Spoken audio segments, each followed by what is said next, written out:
नमस्कार। राजस्थान में ना एक ऐसी जगह है जहां कहते हैं कि आस्था की कहानियां सचमुच हवा में गूंजती हैं। तो चलिए, आज हम उसी सालासर धाम की एक यात्रा पर चलते हैं और जानते हैं कि आखिर कैसे एक संत की भक्ति ने एक ऐसे चमत्कार को जन्म दिया जो आज भी सदियों बाद भी लाखों लोगों को अपनी ओर खींचता है। लेकिन सबसे पहला सवाल जो सालासर बालाजी का नाम सुनते ही मन में आता है, वो ये है कि यहाँ हनुमान जी की मूर्ति पर दाढ़ी और मूछें क्यों हैं? सोचिए, दुनिया भर में उनके लाखों मंदिर हैं, पर ऐसा अनोखा स्वरूप सिर्फ और सिर्फ यहीं क्यों? इसका जवाब ना एक बहुत ही अद्भुत गाथा में छिपा हुआ है। पर इस सवाल के जवाब तक पहुंचने से पहले आइए 1 मिनट के लिए सालासर के माहौल को महसूस करते हैं। जो लोग वहां गए हैं वो बताते हैं कि जैसे ही आप वहां की गलियों में कदम रखते हैं ना, दुनिया का सारा शोरगुल जैसे पीछे छूट जाता है और एक एक बहुत ही गहरी अजीब सी शांति मन में उतरने लगती है।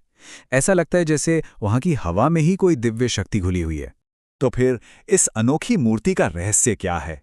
ये जवाब हमें किसी पोथी पुराण में नहीं, बल्कि एक साधारण से दिखने वाले इंसान महात्मा मोहनदास जी की असाधारण जिंदगी में मिलता है। और यहीं से हमारी कहानी का असल सफर शुरू होता है। तो देखिए, बात कुछ ऐसी थी कि मोहनदास जी अपनी विधवा बहन कानीबाई और उनके बेटे उदयराम की मदद करने के लिए सालासर आए थे। वो बचपन से ही हनुमान जी के बहुत बड़े भक्त थे, पर सालासर आकर उनकी भक्ति जैसे और भी गहरी हो गई। और फिर धीरे धीरे कुछ ऐसी अलौकिक घटनाएं होने लगीं जो उन्हें सांसारिक जीवन से दूर किसी और ही रास्ते पर ले जा रही थीं। जैसे एक दिन वो खेत में काम कर रहे थे और अचानक किसी अदृश्य शक्ति ने उनके हाथ से औजार छीनकर दूर फेंक दिए। ये एक साफ इशारा था कि उनका रास्ता खेतीबाड़ी नहीं बल्कि भक्ति का है। फिर जब परिवार ने उनका विवाह तय करना चाहा तो मोहनदास जी ने एक ऐसी बात कह दी जिसने सबको हैरान कर दिया। उन्होंने कहा, जिस लड़की के लिए आप रिश्ता भेज रहे हैं उसकी तो मृत्यु हो चुकी है। और जब पता किया गया तो ये बात सच निकली। बस इस घटना ने सबको यकीन दिला दिया कि मोहनदास जी को वचन सिद्धि मिल चुकी है। मतलब उनकी जुबान पर सरस्वती का वास है। वो जो कहते हैं वो सच हो जाता है। अब मोहनदास जी का जीवन पूरी तरह से भक्ति को समर्पित हो चुका था और यहीं से उनके और उनके आराध्य हनुमान जी के बीच एक ऐसे रिश्ते की शुरुआत हुई जो दुनिया की समझ से बिल्कुल परे था। फिर एक दिन जब उनकी भक्ति अपने चरम पर थी तो वो हुआ जिसका उन्हें इंतजार था। भगवान हनुमान ने उन्हें एक साधु के रूप में साक्षात दर्शन दिए। और जानते हैं उनका स्वरूप कैसा था? ठीक वैसा ही जैसा आज हम मूर्ति में देखते हैं, घनी दाढ़ी और रौबदार मूंछों वाला। यही वो दिव्य छवि थी जो मोहनदास जी के दिलो दिमाग पर हमेशा के लिए छप गई। ये चौपाई उसी पल के बारे में बताती है। मोहनदास जी ने साधु के भेष में आए हनुमान जी के पैर पकड़ लिए और बस पकड़ लिए। वो उन्हें किसी भी कीमत पर छोड़ने को तैयार नहीं थे। कहते हैं हनुमान जी ने उन्हें डराने के लिए सोटा भी दिखाया, पर भक्त की लगन के आगे तो भगवान को भी झुकना पड़ा। मोहनदास जी ने एक बच्चे की तरह जिद पकड़ ली। बोले, मैं आपके पैर तभी छोड़ूंगा जब आप मेरे धर चलेंगे। भक्त के इस भोले प्रेम को देखकर हनुमान जी मुस्कुराए और उन्होंने अपनी एक शर्त रखी। उन्होंने कहा, ठीक है, मैं चलूंगा, पर तुम्हें मुझे मीठी खीर खिलानी होगी और आराम करने के लिए एक अछूता, एकदम साफ सुथरा बिस्तर देना होगा। मोहनदास जी की तो जैसे मुराद पूरी हो गई। उन्होंने फौरन ये प्यारी सी शर्त मान ली। और बस उनकी इस भक्ति से खुश होकर हनुमान जी ने उन्हें वो वचन दिया जिससे ये पूरी कहानी शुरू होती है। उन्होंने कहा, तथास्तु, मैं खुद एक मूर्ति के रूप में हमेशा तेरे पास सालासर में रहूंगा। इस वरदान के बाद मोहनदास जी दिन रात बस उस प्रतिमा का इंतजार करने लगे। तो अब देखते हैं कि भगवान का ये वचन आखिर पूरा कैसे हुआ और वो चमत्कारी मूर्ति सालासर तक पहुंची कैसे। ये भी अपने आप में कहानी है। और फिर वो वचन सचमुच पूरा हुआ।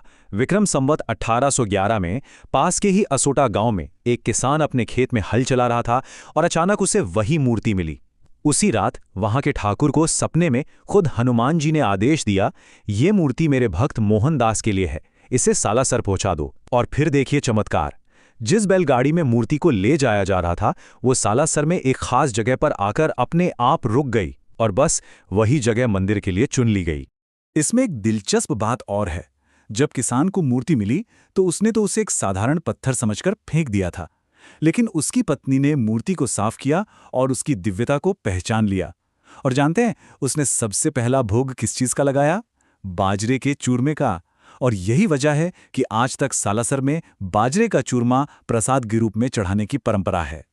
मूर्ति की स्थापना तो हो गई, और इसके साथ ही सालासर धीरे धीरे आस्था का एक ऐसा बड़ा केंद्र बनने लगा जिसकी नींव सिर्फ भक्ति पर नहीं बल्कि सद्भाव पर भी रखी गई थी। सन 1759 में जब मंदिर का निर्माण शुरू हुआ तो एक और बहुत ही खूबसूरत बात सामने आई।